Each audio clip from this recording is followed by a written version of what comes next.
బాలికలు good touch bad touch పట్ల అప్రమత్తంగా ఉండాలని, ఎవరైనా అసభ్యంగా ప్రవర్తించి ఇబ్బంది పెట్టిన తక్షణం 1098-112 నంబర్కు ఫిర్యాదు చేయాలని one stop centre incharge Shailaja తెలిపారు. కాకినాడ జగన్నాథపురం చర్చ్ స్క్వేర్ సెంటర్లో గల సెంటెన్స్ హై స్కూల్లో మహిళా స్త్రీ శిశు సంక్షేమ శాఖ ఆధ్వర్యంలో మహిళలు బాలల చట్టాలపై అవగాహన సదస్సును నిర్వహించారు. కార్యక్రమానికి school second assistant in-charge HM Amruthavalli స్వాగతం పలికారు. కార్యక్రమానికి అంగన్వాడీ సూపర్వైజర్ ప్రభావతి అధ్యక్షత వహించగా, one stop centre incharge Sailaja ముఖ్య అతిథిగాను, one town women police Sirisha విశిష్ట అతిథిగా పాల్గొన్నారు. ఈ సందర్భంగా అతిథులు శైలజ, శిరీష, ప్రభావతి చిన్నారులకు గుడ్ టచ్ బ్యాడ్ టచ్ పట్ల అవగాహన, మహిళా బాలల చట్టాలపై అవగాహన కల్పించి వారికి పరీక్షను నిర్వహించారు.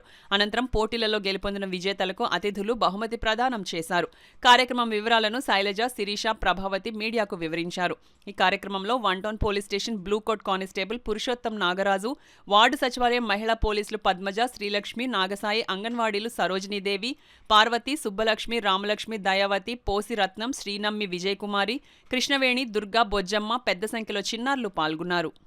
బయట వ్యక్తులే కాకుండా స్కూల్లో మన సీనియర్ అన్నలు 10th క్లాస్ అన్నలు పిలిచినా కూడా మనం అక్కడికి వెళ్దాం, స్నాక్స్ కొని పెడతాం రా, లేదా పలానా ప్లేస్కి వెళ్దాం బాగుంటుంది చూద్దాం రా అని చెప్పి మీ 10th క్లాస్ సీనియర్ అన్నలు పిలిచిన మన స్కూల్లో ఉన్నాయి కదా మనకు హాని తలపెట్టడు అని మీరు ఆలోచించొద్దు.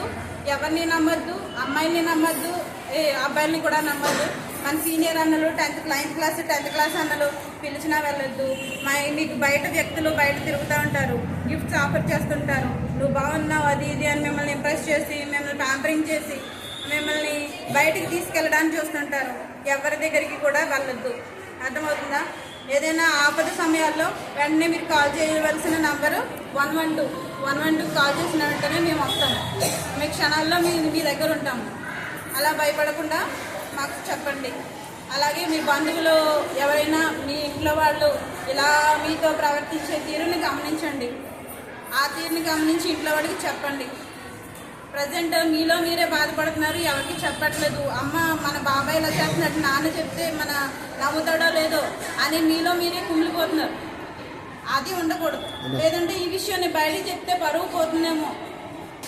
వాట్సాప్ నెంబర్ ఏంటంటే 7311260444. ఈ నెంబర్కి మీరు ఫోన్ చేసి చెప్పడానికి ఇన్సెక్యూర్గా ఫీల్ అయినా ఈ నెంబర్కి వాట్సాప్ చేసినా సరే మీ ప్రాబ్లమ్ని వెంటనే సాల్వ్ చేయడానికి అధికారులు అందరూ కూడా వెంటనే స్పందిస్తారు. సో మీరు ఈ నెంబర్ని, అలాగే టోల్ ఫ్రీ నెంబర్ అయిన 1098, women help line 181, police emergency number 112 ఈ అన్నింటినీ కూడా మీరు తెలుసుకుని మీ తల్లిదండ్రులతో అలాగే మీ తోటి స్నేహితులతో పంచుకోవాలని చెప్పి వీటి గురించి అవగాహన విస్తృతంగా పెంచాలి అన్న ఉద్దేశంతో మేము ఈరోజు మీ మధ్యకి రావడం జరిగిందమ్మా. ఈ నెంబర్స్ తెలుసుకోండి. అలాగే మీరు మీ పేరెంట్స్ నెంబర్స్, అమ్మ నాన్న నెంబర్లు ఎలా అయితే గుర్తుపెట్టుకుంటారో అలా ఈ వాట్సాప్ నెంబర్, టోల్ ఫ్రీ నెంబర్స్ని కూడా మీరు ఖచ్చితంగా గుర్తుపెట్టుకోవాలి. ఇది ఎందుకంటే మీ భద్రత కోసమే. సేఫే అంటే మనం అభినందిస్తాం, కానీ ఇక్కడ టచ్ చేస్తే ఇక్కడ టచ్ చేస్తే ఇక్కడ టచ్ చేస్తే ఇక్కడ టచ్ చేస్తే కాబట్టి ఈ యొక్క అన్సేఫ్ టచ్ దగ్గర ఎవరు కూడా టచ్ చేయకూడదు. మీ బాడీ మీకు ఇష్టం, మీ ఇష్టమైనట్టు మీరు చూసి కాపాడుకునే బాధ్యత మీది. పిల్లల్ని మీరు స్కూల్ నుంచి వచ్చేటప్పుడు కానీ వెళ్ళేటప్పుడు కానీ ఎవరైనా తదేకంగా చూసినా, ఎక్కడైనా సరే అన్సేఫ్ ప్రదేశాల్లో అన్సేఫ్ టచ్లు చేసినా మీరు వ్యతిరేకించి అది తప్పు, ఇది అలా చేయకూడదు అనేసి వెంటనే చెప్పి ఆ విషయాన్ని మీ పేరెంట్స్కి, మీ అమ్మకి, నాన్నకి కూడా తెలియపరచాలి. మీ కుటుంబ సభ్యుల్లో ఎవరైతే మిమ్మల్ని సేఫ్గా ఉంచుతారో వాళ్ళకి కూడా మీరు తెలియజేయాలన్నమాట. ఇది మీ చైల్డ్ రైట్స్ గురించి బాగా తెలుసుకోవాలి.